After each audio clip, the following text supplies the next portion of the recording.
এখন বল সরকারের কোর্টে, কিন্তু সরকার আবার কি করছে, এই বল আমাদের পায়ে দিয়ে দিচ্ছে। পিআরের মাধ্যমে আওয়ামী লীগের পুনর্বাসন করা খুব সহজ। রাতে, মধ্যরাতে, ফজরের আগে, ফজরের পরে এমপি কেনা বেচা হবে। যে ব্যক্তি স্বতন্ত্র নির্বাচন করে এলাকায় কাজ করতে চায় তার কি হবে? যে কমিশনের প্রধান স্বয়ং প্রধান উপদেষ্টা, সেই কমিশন শুধুমাত্র পরামর্শ দিবে, সিদ্ধান্ত নিতে পারবে না।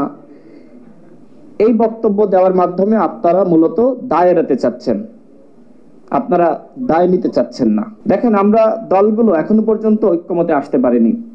বিএনপির এক ধরনের চাওয়া আছে, জামাতের ভিন্ন ধরনের চাওয়া, এনসিপির আরেক ধরনের চাওয়া, এবং আমাদের অন্যান্য দলের আমাদের চাওয়া আরেক রকম।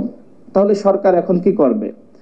এখন বল সরকারের কোর্টে, কিন্তু সরকার আবার কি করছে, এই বল আমাদের পায়ে দিয়ে দিচ্ছে।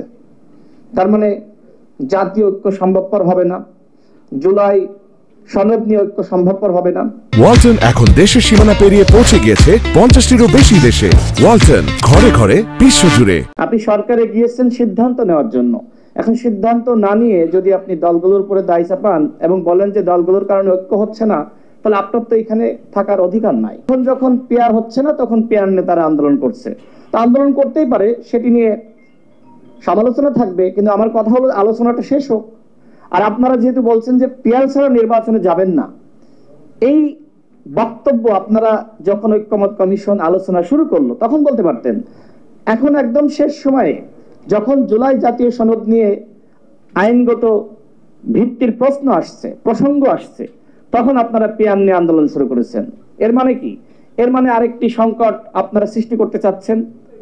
বাংলাদেশে যদি আর একটি ১-১১ সৃষ্টি হয়, তাহলে যারা এখন আলোচনা না করে বরং রাজপথে নেমে দেশকে আনস্টেবল করার চেষ্টা করছে, তারা কিন্তু দায় এড়াতে পারবে না।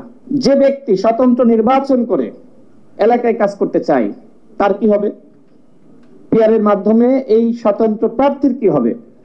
সেটি নিয়ে কোনো আলোচনা নাই, সেটি নিয়ে কোনো ব্যাখ্যা নাই। পিআর সিস্টেমে যান, বাংলাদেশে কোনো স্থায়ী সরকার ব্যবস্থা থাকবে। সকাল বিকাল, রাতে, মধ্যরাতে, ফজরের আগে, ফজরের পরে এমপি কেনা বেচা হবে।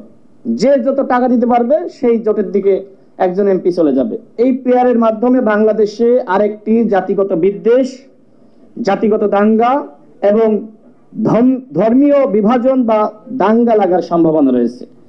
এই বিষয়গুলো আমাদের ভাবার দরকার। মনে করেন যে হিন্দু নেতারা একটি দল গঠন করলো, হিন্দু, বৌদ্ধ, খ্রিস্টান ঐক্য পরিষদ রয়েছে না, স্বাভাবিকভাবে করতেই পারে।